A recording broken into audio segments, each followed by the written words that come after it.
হলি recipe.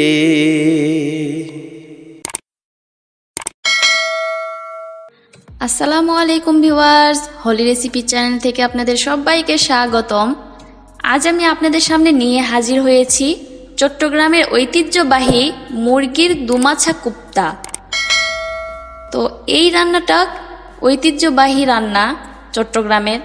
আজ আমি আপনাদের তৈরি করে দেখাবো, আপনারা বাসায় অবশ্যই ট্রাই করবেন আশা করছি। তাহলে চলেন শুরু করা যাক। এখানে দেখতেই পাচ্ছেন আমি মুরগির মাংসের কিমা নিয়েছি।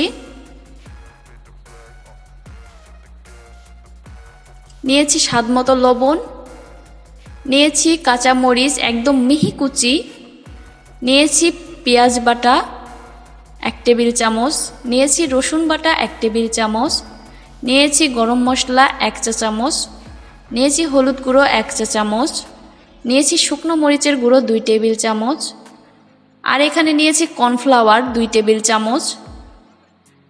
এখন আমি হাত দিয়ে ভালো করে মেখে নিচ্ছি সবগুলো।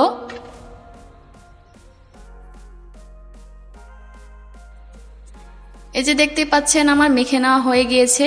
এখন আমি হাত দিয়ে ভালোভাবে এগুলো গোল গোল করে নিচ্ছি। এই যে এরকম আমি গোল গোল করে নিয়েছি, সবগুলো আমি এরকম গোল গোল করে নেব। এই যে গোল গোল করে নেওয়া শেষ। এখন আমার ভাজার পালা। তেলটাকে আমি চুলায় বসিয়ে দিয়েছি আর একদম উশি গরম করে নিয়েছি। দেখে অবশ্যই বুঝতে পারছেন কতটা কুসুম গরম করে নিয়েছি। একটা একটা করে আমি সবগুলোই তেলের মধ্যে ছেড়ে দিচ্ছি।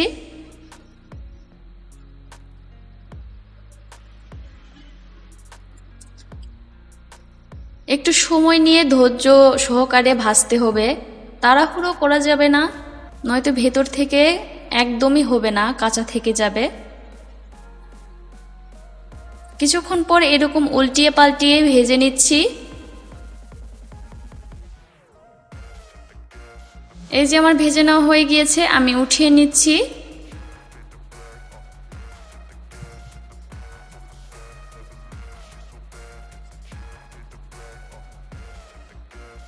এখন চলে আসলাম অন্য কড়াইয়ে। দিয়ে দিচ্ছি 1 কাপ পরিমাণ পেঁয়াজ কুচি। হালকা একটু নেড়ে নিলাম। পেঁয়াজগুলোকে একটু ভেজে নিচ্ছি। আর এখান থেকে অল্প একটু আলাদা করে রেখে দিচ্ছি, এটা পরবর্তীতে আমি ব্যবহার করব এই জন্য।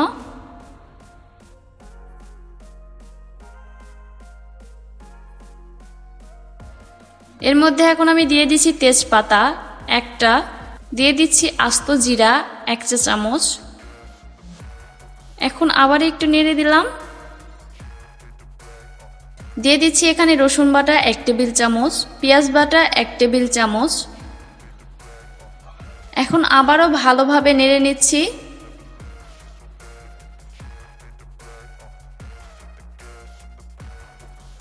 দিয়ে দিচ্ছি সামান্য একটু পানি, যাতে মশলা পুড়ে না যায়। এর মধ্যে এখন অ্যাড করে দিচ্ছি লাল মরিচের গুঁড়ো 1 টেবিল চামচ, দিয়ে দিচ্ছি গরম মশলা গুঁড়ো 1 টেবিল চামচ, হলুদ গুঁড়ো 1 টেবিল চামচ, স্বাদমতো লবণ। এখন ভালোভাবে মিক্স করে নিচ্ছি। মশলাগুলো হালকা একটু কষিয়ে নিচ্ছি। এখন অবশিষ্ট যেগুলো আমি পেঁয়াজ উঠিয়ে রেখেছিলাম সেগুলোই দিয়ে দিলাম, দিয়ে আবারও ভালোভাবে নেড়ে চেড়ে নিচ্ছি। এখন এর মধ্যে দিয়ে দিচ্ছি সেই কিমাগুলো যেগুলো আমি একটু আগে ভেজে নিয়েছিলাম, উল্টিয়ে পাল্টিয়ে ভেজে নিচ্ছি। দিয়ে দিচ্ছি সামান্য একটু পানি।